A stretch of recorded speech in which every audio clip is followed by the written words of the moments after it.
Hello everyone. In early April 2023, Russia used the TOS-1 Buratino weapon system to take control of the central part of the city of Bakhmut in a conflict with Ukraine. This weapon system was considered ruthless for its ability to destroy and take control of the city. Russia deployed the TOS-1A to Bakhmut, which marked a turning point in the battle. Opinions differ on the impact of this weapon system, but some say that it was crucial in conquering the city. The TOS-1A, which is a type of heavy flamethrower, is classified by the Russian Ministry of Defense and uses 220mm rockets. Despite its short range, the TOS-1 has a unique role in the Russian military as part of artillery and close support weapons. It uses thermobaric bombs or igniter warheads called vacuum bombs. The existence of this weapon has people worried, with one Russian colonel stating that Western militaries do not have similar systems. The TOS-1 vehicle has no real counterpart in use by Western militaries. While there are all kinds of multiple rocket launch systems in use, such as the M142H HIMARS in use by the U.S. Army to bombard ISIS in Iraq, they are all lightly armored weapons intended for long-range indirect fire. The TOS-1 mounts a launch unit with 3,230mm diameter rocket tubes. The prominence of the launch unit is what earned it the name Buratino, a long-nosed Pinocchio-like character in a children's story. The rockets can be fired individually or ripple-fired en masse in the space of 6 to 12 seconds. The vehicle also mounts a targeting computer and a laser range finder. The TOS-1 Buratino is a 30-barrel or 24-barrel multiple rocket launcher with thermobaric warheads that was designed to attack troops and forces in fortified positions as well as lightly armored vehicles and transports in open terrain.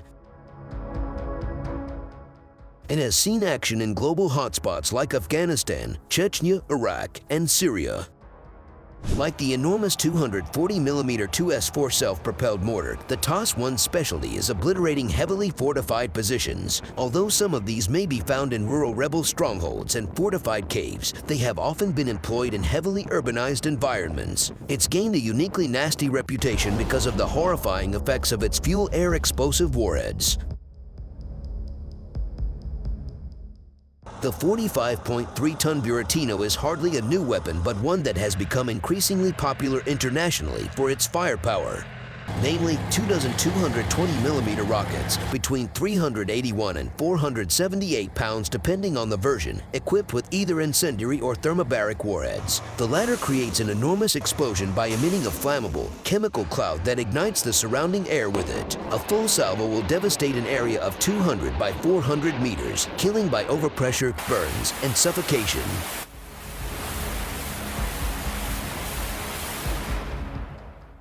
The Buratino does not possess great range, up to 3,500 meters on the standard TOS-1 and 6,000 meters for the TOS-1A, an upgrade which has been in service since 2001. The TOS-1 entered use in 1988 when the Soviets were still at war in Afghanistan. But the designers did not, apparently, see the short range as much of a drawback. Instead, they envisioned the TOS-1 as a support weapon to move with armored forces, hence the T-72 chassis, during breakthrough assaults on a European battlefield.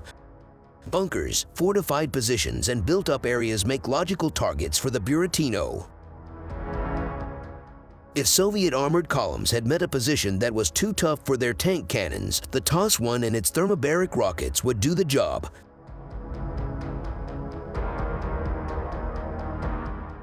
The TOS-1A is a powerful weapon, but a vulnerable one. Its unwieldy rockets range just 2 miles, meaning a launcher must close to within range of enemy tank guns before it can open fire. It's a dangerous proposition for the launcher's 3-person crew. Most of Russia's artillery weapons use a light armored vehicle chassis like that of the MTLB armored carrier. The 46-ton TOS-1, on the other hand, uses the much heavier hull of a T-72 tank. There's a good reason. The original TOS-1 model only had a range of around 3 kilometers, meaning it would have to withstand hostile fire from all kinds of enemy weapon systems. 2 types of rockets are equipped, ones with conventional incendiary warheads and the fuel-air explosives discussed above. The sheer size of the rockets means that the TOS-1 requires not 1 but 2 TZMT reloading vehicles, all-terrain trucks equipped with cranes, each carrying a full additional load of rockets.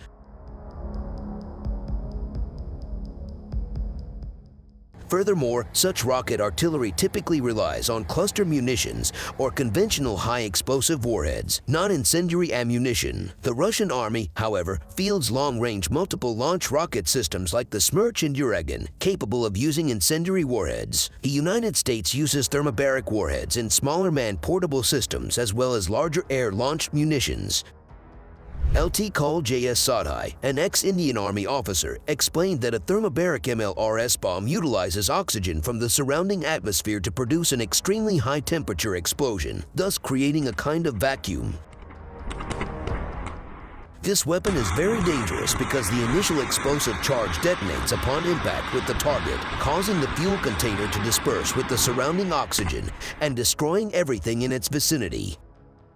These blast waves of a thermobaric weapon last longer than those of a conventional explosive, he added. The goal of these weapons is specifically to cause damage to buildings, infrastructure, and the enemy forces' personnel.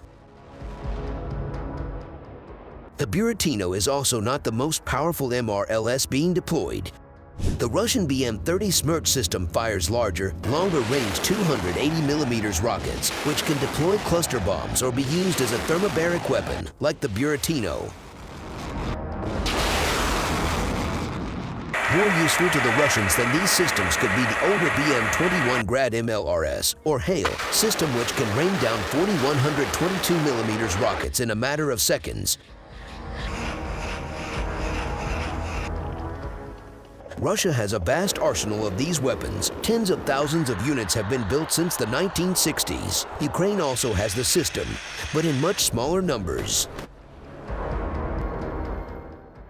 Russia launched the TOS-1 last month in the Donbas region, with its forces being known to have long used them since the invasion of Ukraine began. Western defense ministries confirmed that the TOS-1A system was used in Ukraine within weeks of the war's start.